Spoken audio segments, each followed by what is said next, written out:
All right, we are here on the program with Diego Sanchez getting ready for the Tough Latin America season finale card coming up this Saturday night in Monterrey, Mexico. It is a pleasure to have Diego Sanchez on the line with us. Diego, just a couple days out from your debut at 145 pounds. Tell us first about the decision coming down to 145 pounds and the anticipation for this fight in Monterrey, Mexico.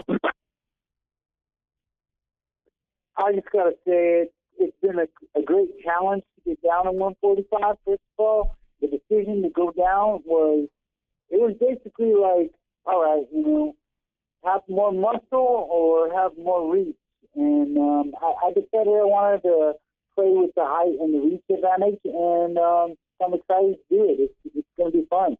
Hey, Diego, Robin Black here. I do fight breakdowns, and I'm doing a breakdown on you for this weekend. And I'm looking at the idea of heart and gameness, that ability to kind of walk through fire. You're one of the most courageous fighters we've ever seen. Can you tell me what is in you to make you that type of game fighter?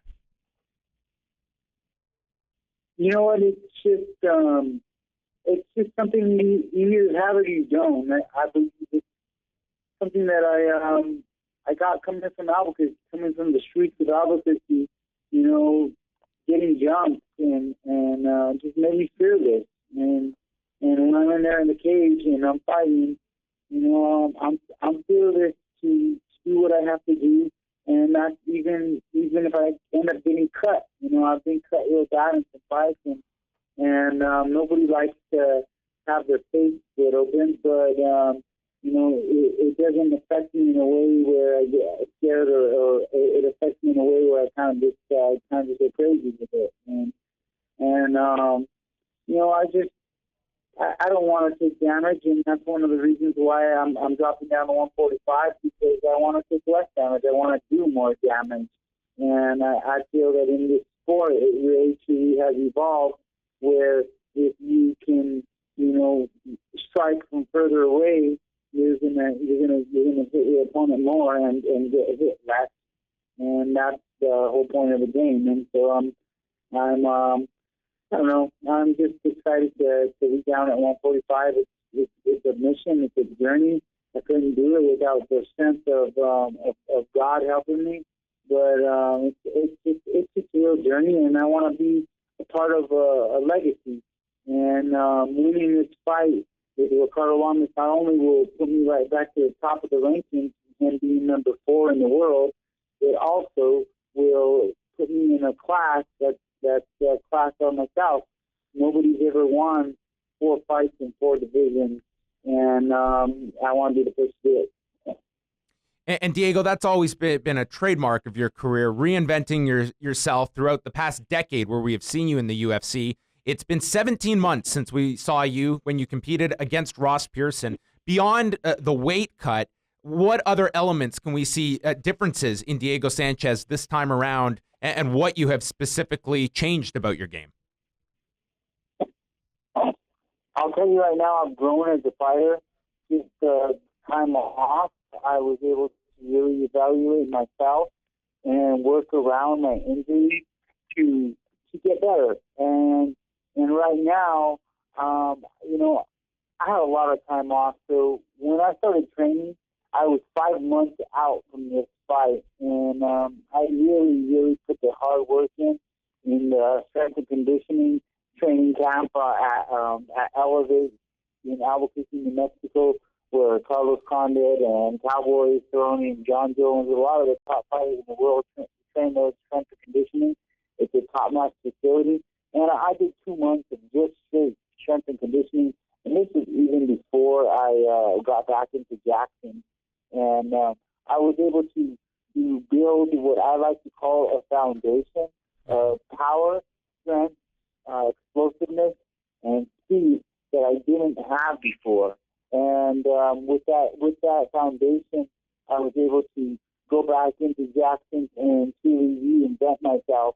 And that's what I did. I reinvented myself, knowing that I'm going to be the taller fighter, knowing that I'm going to have the longer reach, and also knowing that it was going to be a harder weight cut, 10 pounds harder, and 10 pounds harder is a lot harder. Mm-hmm. And so I knew that I was going to have to in the best shape of my life to recover from the weight cut. I know everybody always says that we really do try to be in the best shape of our life every single fight, but it really does take more than just 8 weeks or 6 weeks to get in the best shape of your life. And for me, I look at it like, if you're going to climb Mount Everest, that's it's something that's impossible, and you might die doing it.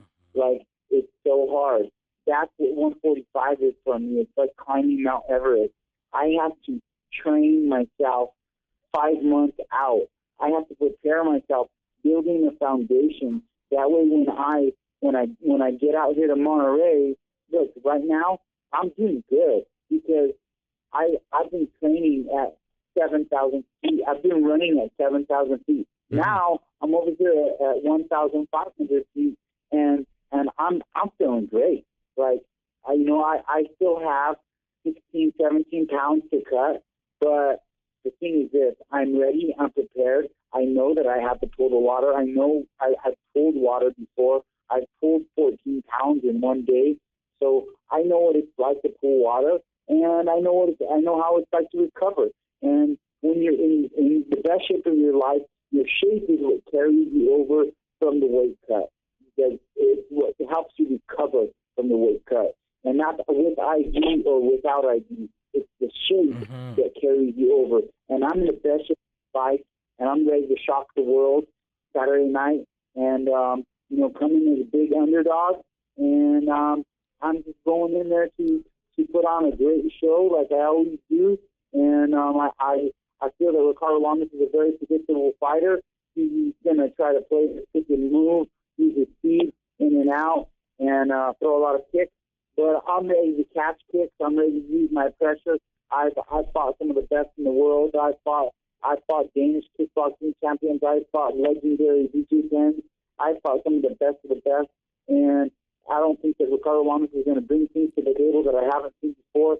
And I'm just excited. And I'm gonna go in there, and I'm gonna be at my best, and I feel like I'm in my prime at 145.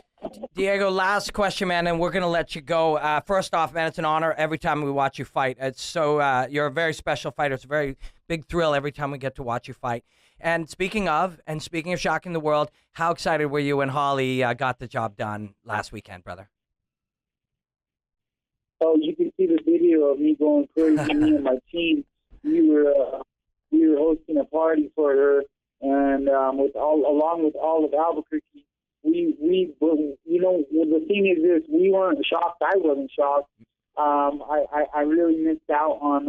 I'm not a big gambler, but because I just don't really believe in like gambling very much. Because every time I do it, I end up losing.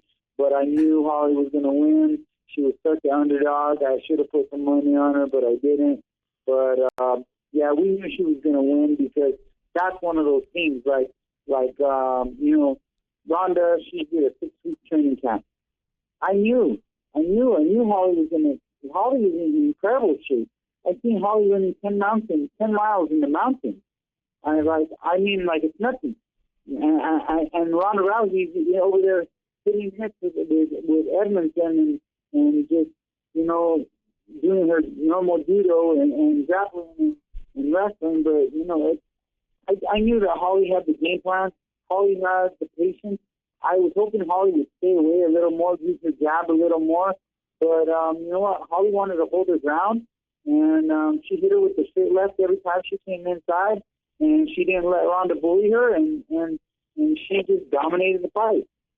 He is the most exciting fighter in UFC history, in our humble opinion. Diego Sanchez in action, making his featherweight debut this Saturday night against Ricardo Lamas, happening in Monterrey, Mexico. Diego, all the best going into, I'm sure, a tough couple of days cutting the weight, and we very much look forward to this fight on Saturday night, and thank you very much for the time. Thank you very much, man. God bless you, bro.